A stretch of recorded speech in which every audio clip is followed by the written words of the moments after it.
So how was the Outback? Did you drink Foster's at an Outback Steakhouse? What are the beaches like? Did you find Nemo in the Great Barrier Reef? Did you get to box a kangaroo? No matter how you ask the question, how can I really put into words an experience like this?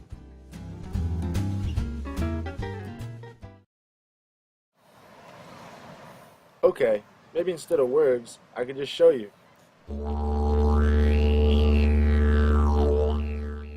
So in the next 4 minutes, I'll try my best to show you what 4 months in Australia is really like.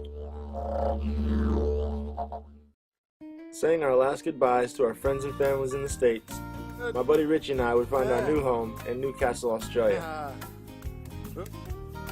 Newcastle is a small coal mining town 2 hours north of Sydney, located right on the beach.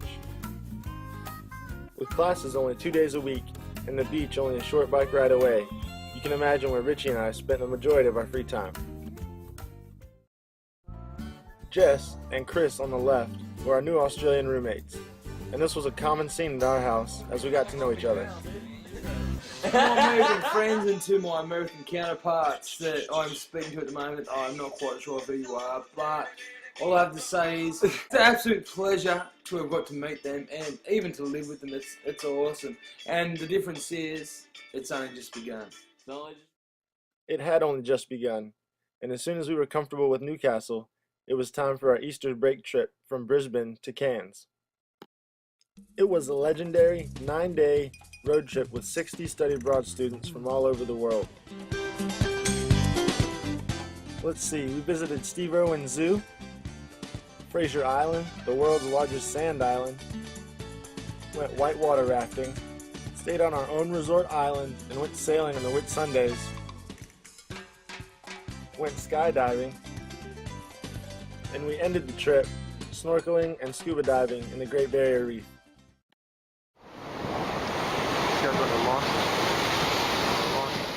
In between Richie and I's side adventures, like the Coast Walk, which was a 3-day, 24-kilometer hike, I was fortunate enough to have friends and family endure the 14-hour flight to come visit. When Ashley arrived, we decided to hop a plane to New Zealand, get on a bus with 22 strangers, and tour around the North Island. Between the ocean kayaking, the caving, zip lines, zorbing, our cultural experience, and the geothermal mud pools, I don't think we could have fit too much more into our trip. Oh wait, except maybe a 19-kilometer, 7-hour day hike up Mount Doom. Almost forgot about that one. When my buddy Chuck came to visit, we took an 8-day road trip down the coast to Melbourne, and then we went even further to the Great Ocean Road. For the number of sunrises we saw, all of the wild kangaroos, wombats, and koalas, and all the amazing scenery, I don't know if road trips get any better. Rounding out the friends and family trips, my dad and my sister Kelly came to visit. And after checking out Newcastle and the Hunter Valley wine region, we hopped a flight to Alice Springs and then to Ayers Rock. When we first got to Ayers Rock, it was a little bit rainy, but that meant we were of the 1% of the 400,000 people that get to see waterfalls coming off the rock. After a great trip to Ayers Rock and the Olgas, we ended our trip with a starlit dinner in the real Outback. It's safe to say that from the time we left until the time we came back, Richie and I had definitely changed.